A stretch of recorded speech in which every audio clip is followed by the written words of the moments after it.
अगर कर्म तुरंत फल देने लगे तो शायद इस दुनिया की सबसे पहली चीज जो बदलेगी वो होगी इंसान की सोच। आज इंसान अपने विचारों को सुरक्षित मानता है, प्राइवेट टेरिटरी समझता है, जहां कोई कानून, कोई ईश्वर, कोई परिणाम तुरंत नहीं पहुंचता।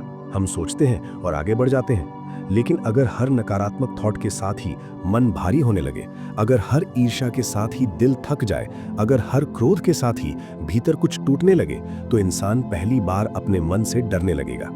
तब सोच कोई फ्री एक्ट नहीं रहेगी, बल्कि एक जिम्मेदारी बन जाएगी। और शायद पहली बार इंसान समझेगा कि सबसे बड़ा कर्म बाहर नहीं, भीतर होता है। आज गुस्सा करना आसान है क्योंकि उसका नुकसान धीरे धीरे दिखाई देता है। आज अहंकार पालना आसान है क्योंकि उसके परिणाम देर से सामने आते हैं। लेकिन अगर गुस्सा करते ही शरीर कमजोर पड़ जाए और ईगो आते ही रिश्ते अपने आप दूर होने लगे, तो इंसान अपनी ही आदतों से सावधान हो जाएगा। उस दुनिया में लोग ज्यादा शांत दिखेंगे, ज्यादा कंपोज्ड होंगे, लेकिन ये शांति भीतर से आई हुई नहीं होगी, बल्कि एक कॉन्टिन्यूअस अलर्टनेस से बनी होगी। हर शब्द बोलने से पहले, हर निर्णय लेने से पहले एक डर मौजूद होगा, इमीडिएट कॉन्सिक्वेंस का डर। अगर कर्म तुरंत फल देने लगे तो रिश्तों का स्वरूप पूरी तरह बदल जाएगा। आज रिश्तों में मैनिपुलेशन चलता है, कन्वीनियंस चलता है, साइलेंट पनिशमेंट चलता है, क्योंकि डैमेज स्लो होता है। लेकिन अगर किसी को इग्नोर करते ही भीतर अकेलापन भर जाए, अगर किसी का इस्तेमाल करते ही दिल खाली महसूस हो, तो रिश्ते या तो पूरी ईमानदारी से निभाए जाएंगे या बनाए ही नहीं जाएंगे। उस दुनिया में हाफ लव नहीं होगा। People would either be fully present और कंप्लीटली एब्सेंट।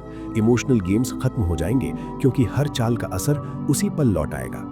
ऐसी दुनिया में ऑनेस्टी आम बात हो जाएगी, लेकिन ये ऑनेस्टी साहस से नहीं, डर से निकली होगी। लोग झूठ नहीं बोलेंगे क्योंकि झूठ बोलते ही मन कांप जाएगा। लोग धोखा नहीं देंगे क्योंकि धोखा देते ही आत्मा सिकुड़ जाएगी। और यही वो जगह है जहां एक गहरा सवाल जन्म लेता है, क्या ये नैतिकता होगी या सिर्फ कंडीशनिंग? क्या इंसान अच्छा बनेगा क्योंकि वो अच्छा है, या सिर्फ इसलिए क्योंकि सजा तुरंत मिलती है? अगर कर्म तुरंत फल देने लगे तो पावर का पूरा ढांचा हिल जाएगा। आज ताकतवर लोग ज्यादा गलत इसलिए कर पाते हैं क्योंकि कॉन्सिक्वेंस डिलेड होता है। लेकिन अगर अन्याय करते ही नींद उड़ जाए, अगर शोषण करते ही भीतर डर घर कर जाए, तो सत्ता प्रिविलेज नहीं, एक भारी जिम्मेदारी बन जाएगी। अथॉरिटी ग्लैमर नहीं रहेगी, बल्कि एक कॉन्टिन्यूअस आत्म परीक्षा बन जाएगी।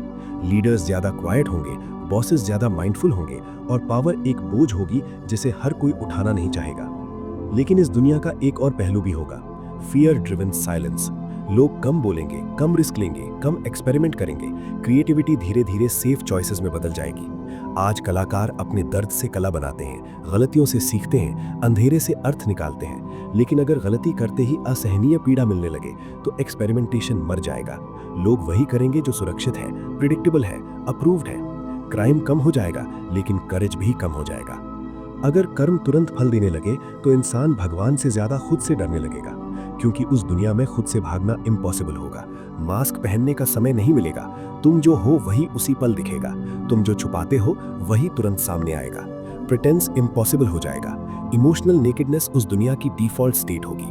हर इंसान एक्सपोज्ड होगा, हर आत्मा खुली हुई होगी, बिना लेयर्स के, बिना एक्सक्यूजेस के। ऐसी दुनिया में पेशेंस नाम की चीज शायद खत्म हो जाएगी, क्योंकि पेशेंस का अर्थ है बिना इमीडिएट रिवॉर्ड के सही कर्म करते रहना। लेकिन इंस्टेंट कर्मा की दुनिया में सब कुछ ट्रांजैक्शनल बन जाएगा। मैंने अच्छा किया, मुझे अच्छा मिला, मैंने बुरा किया, मुझे बुरा मिला। लाइफ एक स्पिरिचुअल जर्नी नहीं रहेगी, बल्कि एक इंस्टेंट फीडबैक मशीन बन जाएगी। हर कर्म एक इनपुट होगा और हर फल एक इमीडिएट आउटपुट। और यही समझ में आता है कि ये दुनिया जैसी है वैसी क्यों बनाई गई है। कर्म तुरंत फल नहीं देता क्योंकि जीवन हमें सीखने का समय देता है। डीले कोई सजा नहीं है, डीले कंपैशन है। यूनिवर्स हमें स्पेस देता है गलत करने का, समझने का, बदलने का। अगर हर गलती तुरंत दंड बन जाए तो इंसान सुधर तो जाएगा, लेकिन जागेगा नहीं। ग्रोथ नहीं होगी, सिर्फ ट्रेनिंग होगी। अंतर यात्रा यही याद दिलाती है कि कर्म कोई हथौड़ा नहीं है, वो एक दर्पण है। वो तुरंत दिखता नहीं, लेकिन हमेशा रिफ्लेक्ट करता है। और शायद इसी वजह से ये संसार इम्परफेक्ट है, ताकि इंसान डर से नहीं, समझ से अच्छा बने। ताकि इंसान चॉइस के साथ धर्म चुने, मजबूरी के साथ नहीं। तो अगली बार जब मन में ये सवाल आए कि कर्म का फल तुरंत क्यों नहीं मिलता, तो याद रखना, ये देरी तुम्हारी अनदेखी नहीं है, ये तुम्हारा अवसर है। अवसर खुद को देखने का, अवसर अपनी दिशा बदलने का, अवसर बिना डर के सही चुनने का। क्योंकि अगर कर्म तुरंत फल देने लगे तो इंसान सुधर जाएगा, लेकिन शायद कभी भीतर से जागेगा नहीं। अब इस खामोशी को महसूस करो और खुद से एक ईमानदार सवाल पूछो, अगर अभी भी कोई तुम्हारे हर कर्म को देख रहा हो, तो तुम इस पल क्या चुनोगे?